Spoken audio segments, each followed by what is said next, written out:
Halo semuanya, pernah nggak sih kalian penasaran apa sebetulnya rahasia di balik pil kecil yang ampuh banget buat meredakan alergi? Nah, hari ini kita akan bedah tuntas sains di baliknya. Kita bakal lihat gimana cara kerja obat-obatan ini melawan gejala-gejala yang paling ganggu.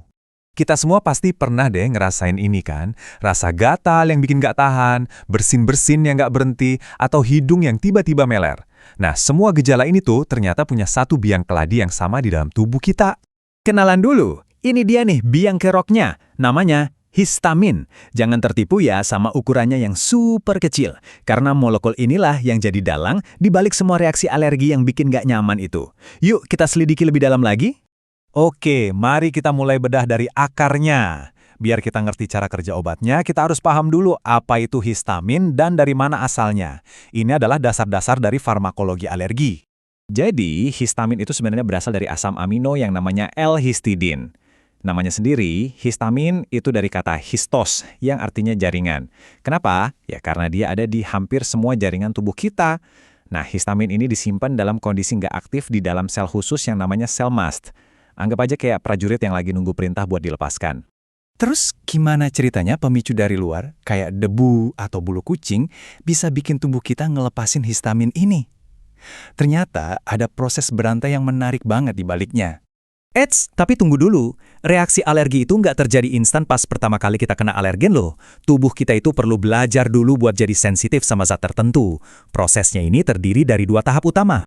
Oke, jadi prosesnya itu ada 2 babak. Coba perhatikan alur di layar. Babak pertama namanya sensitisasi. Ini terjadi pas alergen pertama kali masuk, tubuh kita langsung bikin tentara khusus namanya antibodi IgE, yang kemudian nempel dan siaga di sel mast. Nah, pas alergen yang sama datang lagi, dimulailah babak kedua, yaitu elisitasi.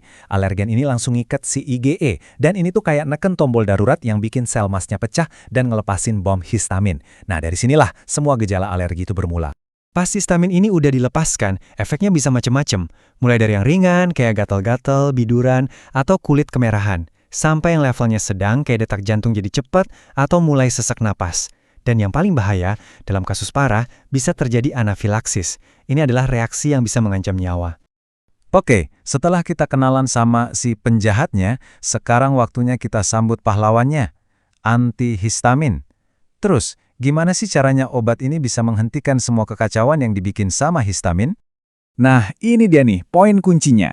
Antihistamin itu nggak menghancurkan histamin, tapi cara kerjanya adalah dengan berkompetisi.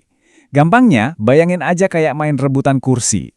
Antihistamin dan histamin itu sama-sama lari buat dudukin kursi yang sama. Kursi yang mereka perebutkan ini namanya reseptor H1.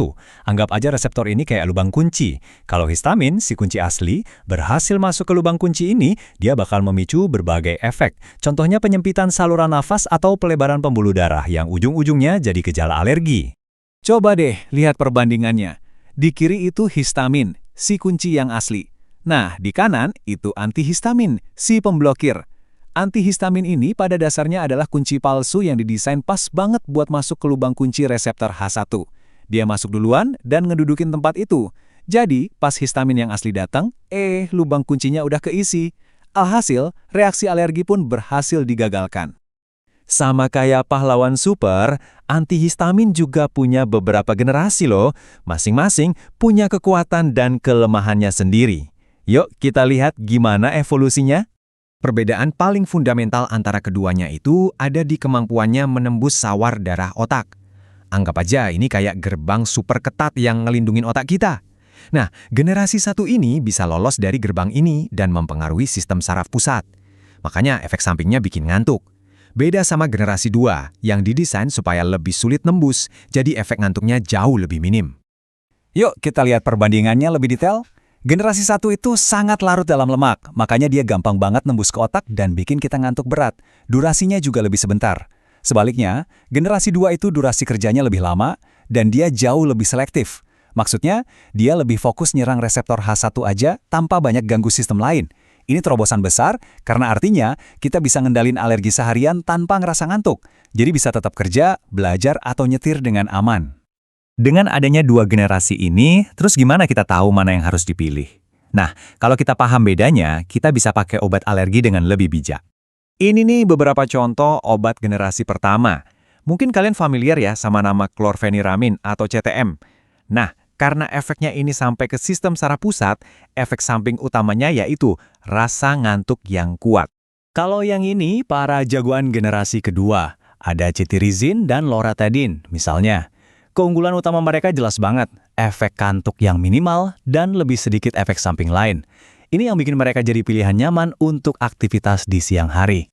Ini pertanyaan bagus. Kalau generasi 2 lebih modern dan efek sampingnya lebih minim, apa generasi 1 masih punya tempat? Kapan sih efek ngantuk itu malah jadi berguna? Tentu saja masih ada tempatnya. Efek sedatif atau ngantuknya itu justru bisa jadi keuntungan. Misalnya buat meredakan gatal yang parah banget sampai ganggu tidur di malam hari. Atau untuk mengatasi mabuk perjalanan, di mana efek menenangkannya itu sangat membantu. Jadi efek samping pun bisa jadi manfaat dalam situasi yang tepat. Dan perjalanan ini belum berakhir. Para peneliti terus bekerja untuk menemukan antihistamin yang lebih efektif lagi, yang mungkin punya efek anti radang dan tentunya minim efek samping. Pertarungan melawan alergi terus berlanjut dan menjanjikan kelegaan yang lebih baik lagi di masa depan. Sampai jumpa di penjelasan berikutnya.